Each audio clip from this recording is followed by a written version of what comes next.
ఈరోజు హరారీలో Zimbabwe India మధ్య T20 సమరం కొనసాగబోతోంది. సో ఇండియా టీ20 2024 విన్నింగ్ తర్వాత రోహిత్ శర్మ, విరాట్ కోహ్లీ, రవీంద్ర జడేజా మరి టీం నుంచి వైదొలిగిన సంగతి తెలిసిందే. అంటే వీళ్ళు అంతర్జాతీయ టీ20 ఇక ముందు ఆడరు, ఫ్రాంచైజీ ఆడతారో ఏంటో ఇంకా అది వాళ్ళ నిర్ణయం. సో ముఖ్యంగా దీని తర్వాత కొత్త జట్టును అంటే భవిష్యత్తు తారలను ఎంపిక చేసే ప్రయత్నంలో బీసీసీఐ ఉంది. సో కొంతమంది ద్వితీయ శ్రేణి పత్రికలు ఈరోజు ఏమని రాశాయంటే ద్వితీయ శ్రేణి జట్టును పంపుతున్నట్టుగా రాశాయి. బట్ వాళ్ళ ఆలోచనలు ద్వితీయ శ్రేణివి. ఎందుకంటే వీళ్ళందరూ కూడా కొత్త రక్తంతో ఐపీఎల్లో అద్భుతంగా ఆడి వాళ్ళ జీవితంలో ఎన్నో కష్ట నష్టాలకు ఉనర్చి ఈ స్థాయికి వచ్చారు. అది ద్వితీయ శ్రేణి జట్టు కాదు. సో మీ ఆలోచనే ద్వితీయ శ్రేణి జట్టు అని, ద్వితీయ శ్రేణి ఆలోచనలని నేను నా ఛానల్ ద్వారా మీకు తెలుపుతున్నాను. సో రాసే ముందు కొంచెం జాగ్రత్తగా రాయండి, ఎందుకంటే వీళ్ళందరూ కూడా చాలా ప్రతిభ ఉన్నవాళ్ళు. సో విరాట్ కోహ్లీ, రోహిత్ శర్మ, రవీంద్ర జడేజా సీనియర్లేమో కానీ వాళ్ళకు తగ్గట్టుగానే ధీటుగానే రాణించగల సత్తా వీళ్ళలో ఉంది. సో అది మీరు తెలుసుకోవాలి రాసే ముందు. సో ఆ తర్వాత ఏంటంటే ఇండియా ఫ్యూచర్ జనరేషన్ టీం ఇది. ముఖ్యంగా ఏంటంటే ఫ్యూచర్ జనరేషన్లో కూడా ఎవరెవరు ఉంటారు అనేది ఈ సిరీస్తో తెలిసిపోతుంది. సో కొద్దిగా సీనియర్లు కూడా జాయిన్ అవుతారు. హార్దిక్ పాండ్యా, అలాగే రిషబ్ పంత్, సూర్యకుమార్ యాదవ్, సంజు శాంసన్ ఆల్రెడీ జాయిన్ అయ్యాడు. మరొకసారి సంజు శాంసన్ను దురదృష్టం వెంటాడుతుంది. ముఖ్యంగా ఒకప్పుడు బీసీసీఐ సెలక్షన్ కమిటీ చేసింది, ఇప్పుడు వర్షం రూపంలో, తుఫాన్ రూపంలో విధి అడ్డుపడ్డది. లేకపోతే అతను అటు నుంచి అంటే జింబాబ్వే వెళ్ళేవాడు. మొదటి 2 టీ20లో కూడా యశస్వి జైస్వాల్, ఇప్పుడు ఎవరైతే ఈ టీంలో ఉన్నారో సంజు శాంసన్, వీళ్ళు అందుబాటులో లేరు. తర్వాత 3వ టీ20 నుంచి వీళ్ళు జాయిన్ అవుతారు. సో ముఖ్యంగా మన టీం గురించి చెప్పుకోవాలనుకుంటే రియాన్ పరాగ్, హర్షత్ రాణా, తుషార్ దేశపాండే ఐపీఎల్లో అద్భుతంగా బౌలింగ్ చేశారు. చివర్లో ఓవర్లు కూడా అద్భుతంగా బౌలింగ్ చేసి సత్తా ఉన్న బౌలర్లు వీళ్ళు. అభిషేక్ శర్మ గురించి మీకు తెలిసిందే, ట్రావెస్ హెడ్ తోటి సన్ రైజర్స్ ఓపెనింగ్ చేయడం, అద్భుతమైన రాణించడం, టీ20లో కూడా విరుచుకుపడడం, మనం అత్యధిక స్కోర్లు, ముఖ్యంగా రన్ రేట్, అసలు ఎన్నడూ చూడని రన్ రేట్ను సాధించారు.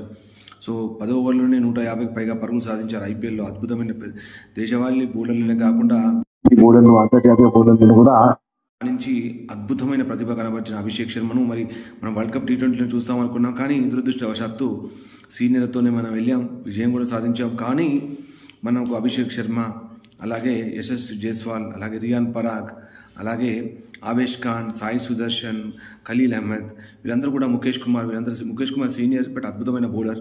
చివరి ఓవర్లో అద్భుతంగా బౌలింగ్ చేస్తుంటాడు. టెస్ట్ మ్యాచ్లు ఆడాడు, వన్డేలు ఆడాడు. అద్భుతమైన ప్రతిభ ఉంది. లేట్గా కొంచెం టీంలోకి వచ్చినా కానీ లేటెస్ట్గా అద్భుతంగా రాణించడం మనం ముఖేష్ కుమార్ నుంచి చూస్తున్నాం. ముఖేష్ కుమార్ అతను గత కొన్ని సంవత్సరాలుగా ఇండియాకు సేవలు అందిస్తూనే ఉన్నాడు.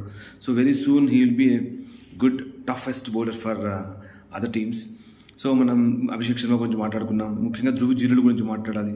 సో లేటెస్ట్ సిరీస్లో కూడా అద్భుతంగా రాణించి ఇంగ్లాండ్ తోటి చాలా అద్భుతంగా ఆడి ప్రపంచంలో అందరి మన్నలను పొందాడు. అద్భుతంగా రాణించాడు, సెంచరీ సాధించాడు. అలాగే వికెట్లు పడకుండా కాపాడడం, అలాగే వికెట్ల వెనక అద్భుతమైన ప్రతిభ, వికెట్లు ఎంతోమంది మరి వికెట్ల వెనుక అటు వికెట్ల ముందు కూడా అద్భుతంగా ప్రతిభ కనబరిచి మరి టీంలోకి రావడం మనం చూస్తాము. ధృవ్ జురేల్ ఖచ్చితంగా అతను డిజర్వ్ అవుతాడు ఈ పొజిషన్కి. అలాగే సంజు శాంసన్ వచ్చిన తర్వాత మరి ఎవరు వికెట్ కీపింగ్ చేస్తారనేది చూడాలి.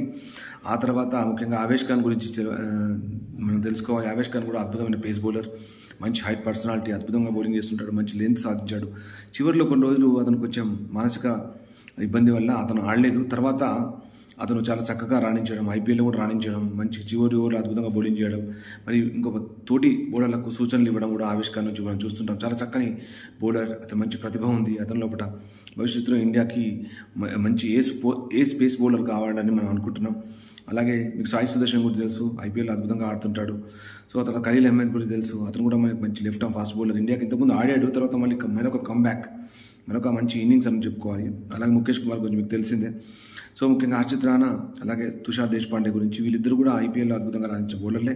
సో వీళ్ళందరూ కూడా మీరు ఈ జింబాబ్వే సిరీస్లోనే అలాగే ముందు చూస్తారు. ఇంకొకటి ఏంటంటే గొప్పదనం ఏంటంటే ఇప్పుడు ఈ 5 టీ20 సిరీస్ లోపల అందరికీ కనీసం 2-3 మ్యాచ్లు ఆడే అవకాశం కలుగుతుంది. ఎందుకంటే వీళ్ళందరూ కూడా టెస్ట్ చేస్తారనడంలో ఎలాంటి సందేహం లేదు. అలాగే జింబాబ్వే టీం గురించి మనం మాట్లాడుకుందాం. అతను ఏజ్ వచ్చినా కానీ వన్న తగ్గని సికిందర్ రాజా మరి కెప్టెన్సీ చేస్తున్నాడు జింబాబ్వేకి. అతను ఒక ప్రపంచంలో మేటి ఆల్రౌండర్ అని చెప్పుకోవచ్చు T20లో కూడా. అలాగే మజర్బానీ, అలాగే ఎంగిరావా, అలాగే మజర్బానీ ఇద్దరు కూడా అద్భుతమైన పేస్ బౌలింగ్ తోటి ఆకట్టుకుంటారు. అలాగే మధ్వీర జాంగ్వి, అలాగే మసకజ్జా, అలాగే జోనాథన్ కాంబెల్, అలాగే మరుమాని గుడ్ ఫామ్లో ఉన్నారు. వీళ్ళందరూ మంచి ఫామ్లో ఉన్నారు. వీళ్ళందరూ కూడా మంచిగా ధీటుగా మరి ఇండియన్ టీంకి సమాధానం ఇస్తారని అటు పోరు హోరాహోరీగా సాగుతుంది. హరారేలో జరిగే మొదటి T20 ఈరోజు మధ్యాహ్నం 4:30 మనకు అంటే మధ్యాహ్నం స్టార్ట్ అవుతుంది. సో తప్పకుండా మీరు అందరూ చూడండి. ఇది సోనీలో ప్రసారం అవుతుంది. సో మీకు మరొక మంచి అవకాశం. ఇక జియో ఎవరైనా జియో టీవీ ఉంటే జియో మొబైల్లో కూడా చూడొచ్చు. సో మీరు you can enjoy this tournament in the evening అవర్స్లో కనుక చాలా చక్కగా ఎంజాయ్ చేయొచ్చు. సో T20 తర్వాత మరొక కొద్ది గ్యాప్ తర్వాత మరొక మంచి T20. అలాగే జింబాబ్వే టీం తక్కువ అంచనా వేయకండి. వాళ్ళు కూడా అద్భుతంగా ఆడాలని మనం కోరుకుందాం. ఇలాంటి టీంలతోనే అంటే పోరు హోరాహోరీగా ఉంటేనే మనం కూడా ఎంజాయ్ చేయగలుగుతాం. సో మరొక మంచి వీడియోతో మేము ముందుంటాను. Thanks for watching video. మీరు సబ్స్క్రైబ్ చేయండి, షేర్ చేయండి, అలాగే మీరు కమెంట్ చేయండి. నేను ఏం మాట్లాడుతున్నానో, ఎలా మాట్లాడుతున్నానో, ఇంకెలా మాట్లాడితే బాగుంటుంది, ఏ స్పోర్ట్స్ మీద ఇంకా చేద్దాం అనేది మనం చేద్దాం. అలాగే వింబుల్డన్ కూడా కొనసాగుతుంది. అటు క్వార్టర్ ఫైనల్స్, సెమీఫైనల్స్ గతంలో లాగా వింబుల్డన్ కూడా మనం చేయాలి. సో వింబుల్డన్ ఇప్పుడు క్వార్టర్ ఫైనల్స్, సెమీఫైనల్స్ దశ నుంచి చేద్దాం.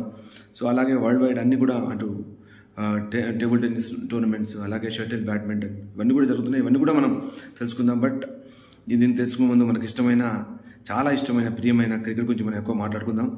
సో మనకు ఒలింపిక్స్ కూడా త్వరలో వచ్చేస్తున్నాయి. వాటి గురించి కూడా మనం మాట్లాడుకుందాం, చర్చించుకుందాం.